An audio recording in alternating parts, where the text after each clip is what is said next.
Chairman شاہ Faisal town گور علی خٹک نے ہم نے آپ کو بتایا تھا کہ انہوں نے سینیٹری ورکرز کو مریم آباد زیارت کے لیے یعنی فیصل آباد بھیجنے کے لیے قرآن اندازی کا اہتمام کیا تھا، جس میں chairman, vice chairman, municipal commissioner اور بلدیاتی افسران جہاں موجود تھے، یعنی ٹاؤن کے افسران، وہیں پر کونسل کے چیئرمین بھی موجود تھے یونین کونسل کی سطح پر، اور اس موقع پر باقاعدہ قرآن اندازی کر کے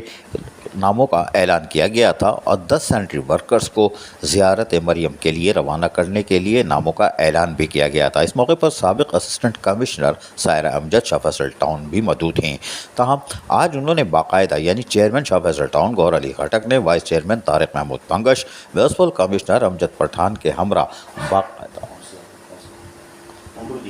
باقاعدہ جا کے ان کو اب ادائیگی کر دی ہے تاکہ وہ مریم آباد زیارت مریم کے لیے فیصل آباد جا سکیں۔ اس موقع پر یقینی طور پر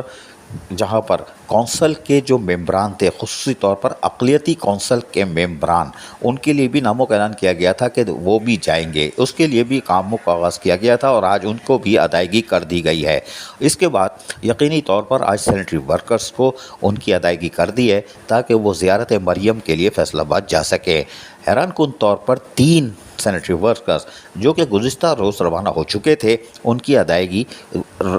جو کرنی ہے وہ ان کی واپسی پر چیئرمین نے کہا ہے ان کو ادا کی جائے گی۔ چیئرمین شاہ فیصل ٹاؤن گور علی خٹک نے اپنا ایک اور وعدہ پورا کر دیا۔ وجہ یہ تھی کہ عید الاضحیٰ کے بعد سے آج تک جاری مونسون کی بارشوں میں اور اب ربیع اول کے لیے بھی سینیٹری ورکر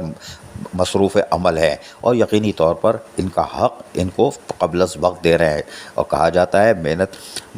مزدور کا پیسہ پسینہ خشک ہونے سے پہلے دے دو۔ یہ ہے چیئرمین شاہ فیصل ٹاؤن گور علی خٹک، جس نے آج سینیٹری ورکروں کا حق 12 ربیع اول میں ابھی 12 دن باقی ہے لیکن ان کا حق پہلے ہی ادا کر دیا۔ عزیز عارف، KBS بلدیاتی نیوز، کراچی۔